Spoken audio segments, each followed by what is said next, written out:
Mga kababayan, kamusta po? Si Kamano po, inyong lingkod. Ay nagbabalik po para po magkomento po sa inyo dito po sa Tambayan Makabayan. Samahan niyo po inyong lingkod. Mag-umpisa na po tayo. Magkomentuhan na po tayo mga kababayan. Ito po mga kababayan, muli pong na sinupalpal. Sinupalpal po ni Senator Marcoleta po ang kamangmangan po yata ni Senator Tito Soto na tinatawag na si Wambol University. Mga kababayan, napakahusay po kasi at napakahilig magdunong-dunungan. Ito pong si Mr. Wambol daw po umano. Kaya sinupalpal po siya ni Senator Marcoleta, lalo-lalo po sa usapin ng West Philippine Sea. Mga kababayan, dahil mismo tayo hindi natin alam kung nasaan ang mapa. May mapa na po ba ang West Philippine Sea na sinasabing pag-aari natin? Meron na po ba tayong sariling mapa, mga kababayan? Hindi katulad ng China na meron na sila, mga kababayan. Ito po, pakinggan po natin si Senator Marcoleta at si sinasabing mas mahusay pa sa Korte Suprema na si Wambol. Ang pinakamalaking panlilin. I ask a question. Yung ban China, meron silang coordinates? Yung 9 dash line nila? Wala. Wala eh. Tayo nga may baseline eh. May baseline, 10 dash line na. Oh, may coordinates ba? Wala eh. Tayo nga may baseline survey law eh. Sila wala eh. Kung ano maangkinin kanila eh. So, I want to find out where are the coordinates of China in the West Philippine Sea. Ayan po yung mapa ng China. Makikita po ninyo yung 6.1. Kapag yan po ay tiningnan ninyo at pinag-aralan po ninyo yan, yan po ay nakatala doon sa International Hieroglyphics Organization or S23. Lahat po ng coordinates nandyan. Kaya nga po pinoproblema natin, hanggang ngayon, wala pa po tayong ganyan. Sana man lang yung West Philippine Sea, kapag ka lahat po ng kailangan ng United Nations, kasi bago po tayo makapagpatala ng ating sariling pangalan ng dagat, katulad ng West Philippine Sea, hindi lamang po declaration ang kailangan natin eh. Nagdi-declare tayo ng 200 nautical miles. Hindi naman po tayo nagdi-deposit ng mapa na may coordinates doon sa United Nations. Wala pong mangyayari. Yun po yung proseso eh. Tingnan po ninyo yan. 6.1, yan po yung South China Sea. Hindi po ninyo makikita ang West Philippine Sea. Kaya po tayo nagtatalo dahil yung ating West Philippine Sea, kailanman hindi mag-a-appear dyan hanggat hindi po nagagawa ni Commodore Tariela yung dapat niyang gawin. Imbes na gawa na siya ng gawa ng caricature, dapat mag-submit na siya ng mga coordinates na kailangan po para ngayon makapagpatala tayo ng sarili nating pangalan ng dagat.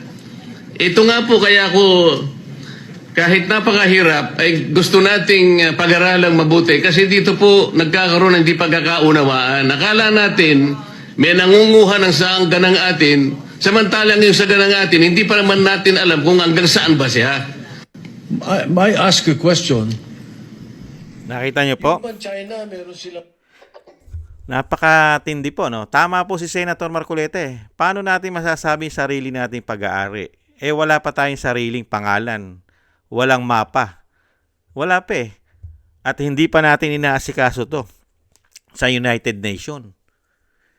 Katulad po ni Senator Soto, ni Wambol. 5 beses na pong senador yan.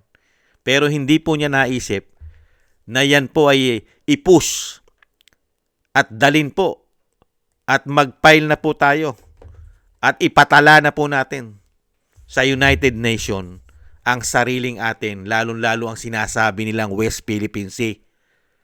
Hindi po ba? Kaya nga po yung sinasabi ni Marcoleta, kaya po nasupalpal ni Senator Marcoleta ito si Soto eh. Dahil doon ka pupunta sa proseso. Sasabihin mo, meron tayong 200 nautical miles. Meron tayong West Philippine Sea. Nasaan yung mapa natin?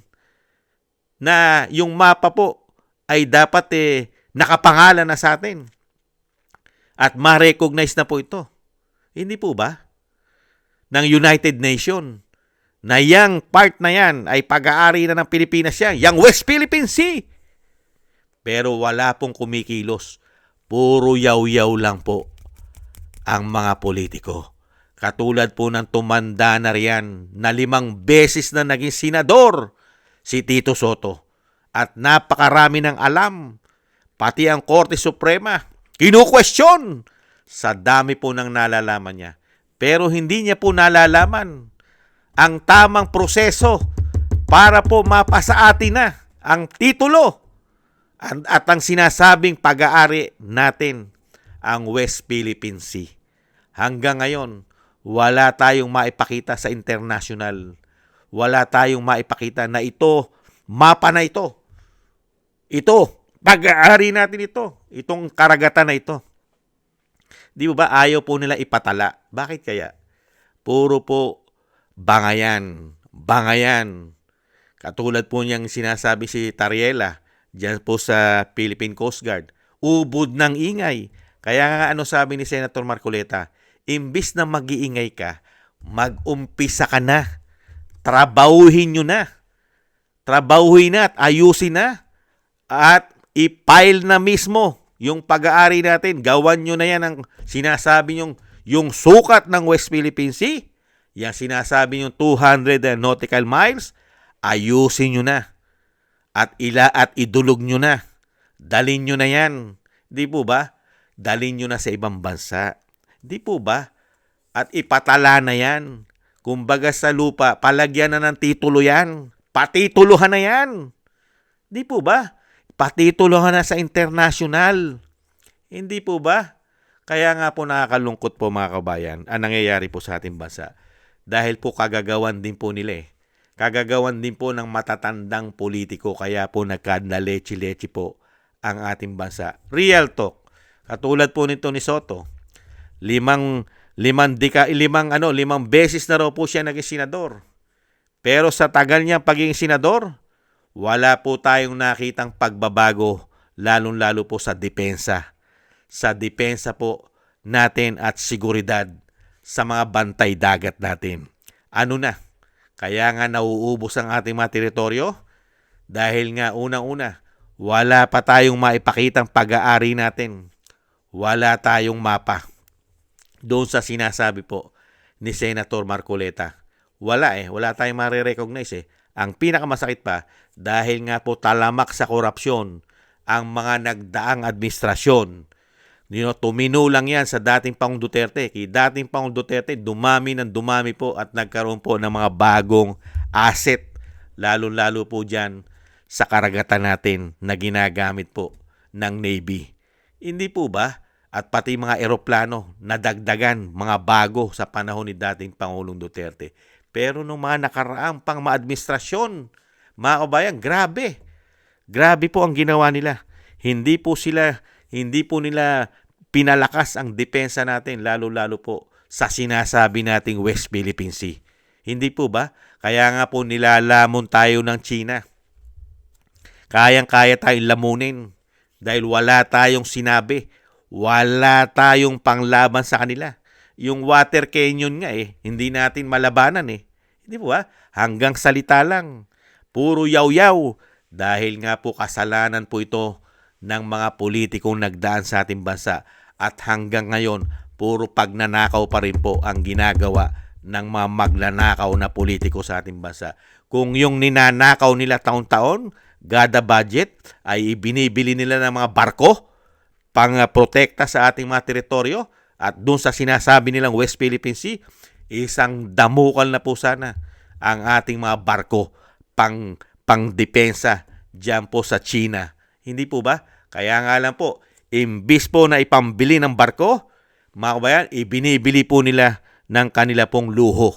Ari-arian, pag-aari, pati sa ibang bansa ay namimili sila. Ganyan po kawawalang iya umano ang mga politiko na imbis pong protektahan ng ating teritoryo, ang ating sinasabi nilang West Philippine Sea, ang pinoprotektahan po nila ay ang mga sarili nilang bulsa. Hindi po ba? Protektado po nila ang sarili nilang bulsa at ang kanilang buong lahi. Yun po ang pinoprotektahan na hindi na sila maghirap. Hindi po ba mga kabayan? Kaya dito po, ang sisisihin mo lang dito, mga korap na politiko. Kaya po nagkaganito ang ating bansa.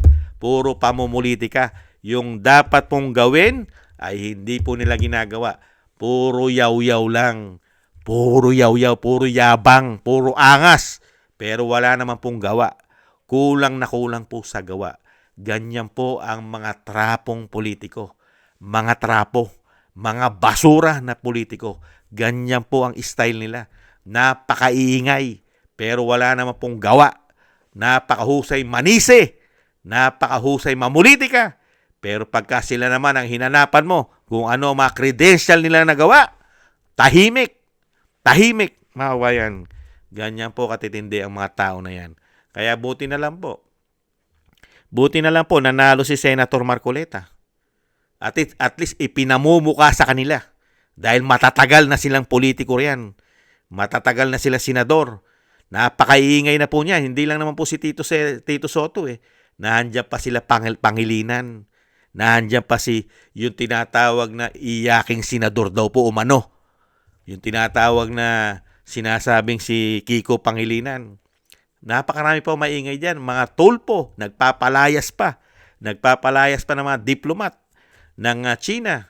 Napakatatapang, mga kabayan. At sinasabing atin ito, teritoryo natin ito. Pero wala naman po tayong titulo na hinahawakan. Wala tayong title. Buti pa ang China. May hawak sila na ipinakikita. At pagka ginugel mo, pumunta ka sa Google, makikita mo yung sinasabing South China Sea. Pero, pumunta ka sa Google, hanapin mo ang West Philippine Sea.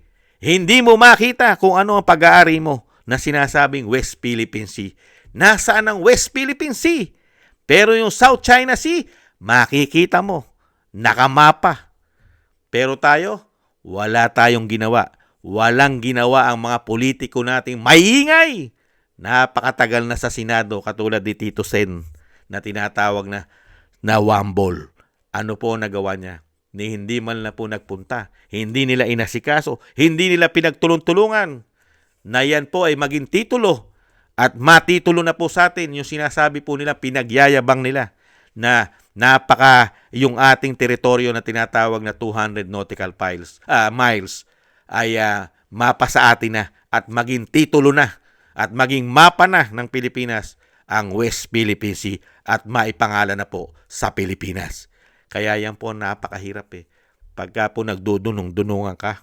Ngayon, pag nabolja ka ng mahusay at mahusay na abogado at mahusay na senador, mga kabayan, ano gagawin? Mga kabayan, babatikusin, magkakampi-kampi.